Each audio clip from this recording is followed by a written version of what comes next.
आप देख रहे हैं इंडिया न्यूज हिंदी। हमारी खबर दिखाती है असर। योगी जी न्याय दो, 69,000 शिक्षक भर्ती में आरक्षण वापस करो।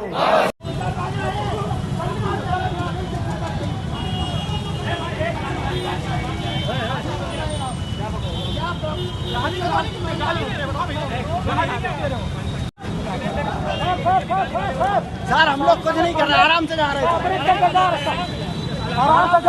मंत्री जी, आज जो अभ्यर्थी आए थे आरक्षित वर्ग वाले, ये आरोप लगा रहे हैं कि भर्ती में आरक्षण घोटाला हुआ है। क्या वार्ता हुई, क्या है?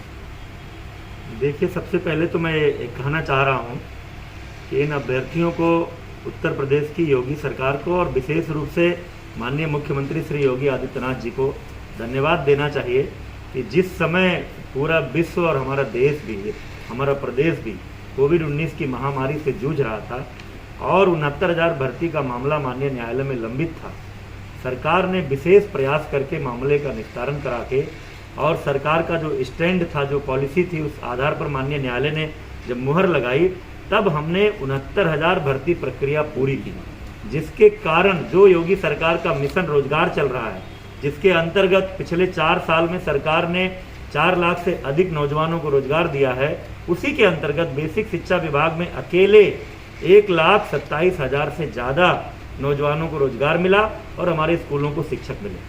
बार बार 69,000 शिक्षक भर्ती से जुड़े हुए लोग अलग अलग समय पर लगातार हमसे भी कई बार बात करते रहे हैं, हमारे अधिकारियों से भी बात करते रहे हैं, लेकिन जब वो मीडिया में जाते हैं तो कहते हैं कि हमारी बात कोई नहीं सुन रहा।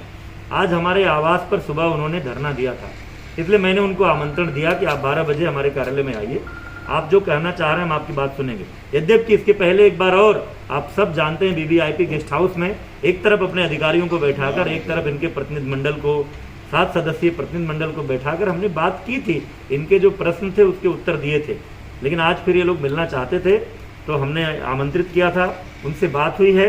पहली बात, वो कहते हैं कि आरक्षण का अनुपालन नहीं हुआ है। इस बात को मैं स्पष्ट रूप से कहना चाहता हूँ, पूरी भर्ती प्रक्रिया पूरी तरह से पारदर्शी हुई है, एनआईसी के द्वारा ऑनलाइन हुई है। हमने भी उस सूची को नहीं देखा है कि कौन भर्ती हुआ है, इस स्तर की पारदर्शिता उस भर्ती में हुई है और आरक्षण के उपबंधों का 100% अनुपालन हुआ है। ये लोग कई बार ये आरोप लगाते हैं कि जो 69,000 की भर्ती में आरक्षित वर्ग की जो संख्या होनी चाहिए 18,598, उससे कम भर्ती हुई है। इस संदर्भ में मैं आपको बताना चाहता हूं कि जो अन्य पिछड़ा वर्ग के आरक्षित कैटेगरी के 8,755 जो क्षैतिज आरक्षण होता है, जिसमें उस वर्ग की महिलाएं, उस वर्ग के दिव्यांग, उस वर्ग के भूतपूर्व सैनिक और उस वर्ग के स्वतंत्रता संग्राम सेनानी होते हैं, और 9,843 जो अन्य पिछड़ा वर्ग की मेरिट की अभ्यर्थी होती है, यानी 18,598 वो तो हुआ ही है। शेष जो अपनी मेरिट के आधार पर, एमआरसी के आधार पर लोग, अन्य पिछड़ा वर्ग के लोग जाकर सामान्य वर्ग में चयनित हुए हैं, ये संख्या मिलाकर 18,500 जो संख्या आ रही है, इसके अतिरिक्त 31,000 से ज़्यादा इस पूरी भर्ती प्रक्रिया में 31,000 से ज़्यादा अन्य पिछड़ा वर्ग के लोग भर्ती हुए हैं।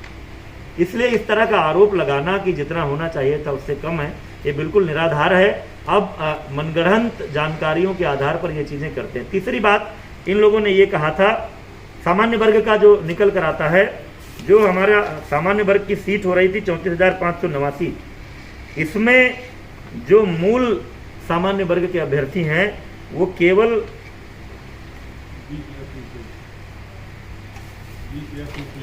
301 मूलतः जिनको जनरल कैटेगरी का कहा जाता है, 20,301 का चयन हुआ है। शेष 14,288 पद ये भी ओबीसी और एससी के ही अभ्यर्थी हैं जो अपनी मेरिट के आधार पर सामान्य वर्ग में गए हैं। ये स्थिति है। एक और बात वो कई दिनों से कह रहे हैं कि राष्ट्रीय पिछड़ा वर्ग आयोग ने रिपोर्ट भेजी है, उस रिपोर्ट पर विभाग संज्ञान नहीं ले रहा है। राष्ट्रीय पिछड़ा आयोग वर्ग आयोग संवैधानिक संस्था है, उनकी किसी रिपोर्ट को हम संज्ञान में क्यों नहीं लेंगे, लेकिन ऑफिशियली अभी हमारे विभाग को वो रिपोर्ट प्राप्त नहीं हुई है। आज ही हमने अपने अपर मुख्य सचिव को ये निर्देश दिया है कि वो विभाग आयोग से संपर्क करें, आयोग की जो रिपोर्ट होगी वो हम मंगाएंगे और आयोग की रिपोर्ट में किसी तरह के अगर कोई जानकारी हमसे मांगी गई है तो इसी सप्ताह में जो भी जानकारी आयोग ने मांगी होगी वो हम माननीय आयोग को उपलब्ध कराएंगे। ये आज हमने अभ्यर्थियों को बताया है और हमने अभ्यर्थियों से कहा है कि आप सबको इस सरकार के प्रति आभारी होना चाहिए। यह सरकार मिशन रोजगार के तहत माननीय मुख्यमंत्री जी लगातार युवाओं को रोजगार उपलब्ध करा रहे हैं और जितनी भी भर्ती हो रही है, केवल बेसिक शिक्षा विभाग की बात नहीं कर रहा हूँ, इस सरकार में जो भी भर्ती हो रही है वो पूरी पारदर्शिता और आरक्षण सहित सभी उपबंधों का पालन करते हुए हो रही है। मंत्री जी इसके अलावा के आधार पर लोग अन्य पिछड़ा वर्ग के लोग जाकर सामान्य वर्ग में चयनित हुए हैं। ये संख्या मिलाकर 18,500 जो संख्या आ रही है, इसके अतिरिक्त 31,000 से ज़्यादा इस पूरी भर्ती प्रक्रिया में 31,000 से ज़्यादा अन्य पिछड़ा वर्ग के लोग भर्ती हुए हैं। इसलिए इस तरह का आरोप लगाना कि जितना होना चाहिए था उससे कम है, ये बिल्कुल निराधार है। अब मनगढ़ंत जानकारियों के आधार पर ये चीज़ें करते हैं। तीसरी बात, इन लोगों ने ये कहा था सामान्य वर्ग का जो निकल कर आता है, जो हमारा सामान्य वर्ग की सीट हो रही थी 34,589, इसमें जो मूल सामान्य वर्ग के अभ्यर्थी हैं वो केवल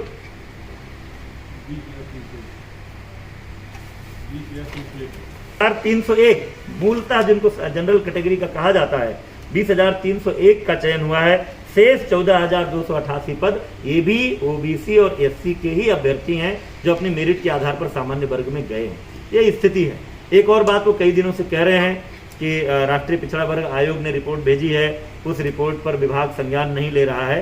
राष्ट्रीय पिछड़ा आयोग वर्ग आयोग संवैधानिक संस्था है, उनकी किसी रिपोर्ट को हम संज्ञान में क्यों नहीं लेंगे, लेकिन ऑफिशियली अभी हमारे विभाग को वो रिपोर्ट प्राप्त नहीं हुई है।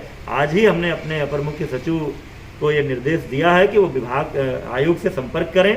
आयोग की जो रिपोर्ट होगी वो हम मंगाएंगे और आयोग की रिपोर्ट में किसी तरह के अगर कोई जानकारी हमसे मांगी गई है तो इसी सप्ताह में जो भी जानकारी आयोग ने मांगी होगी वो हम माननीय आयोग को उपलब्ध कराएंगे। ये आज हमने अभ्यर्थियों को बताया है और हमने अभ्यर्थियों से कहा है कि आप सबको इस सरकार के प्रति आभारी होना चाहिए।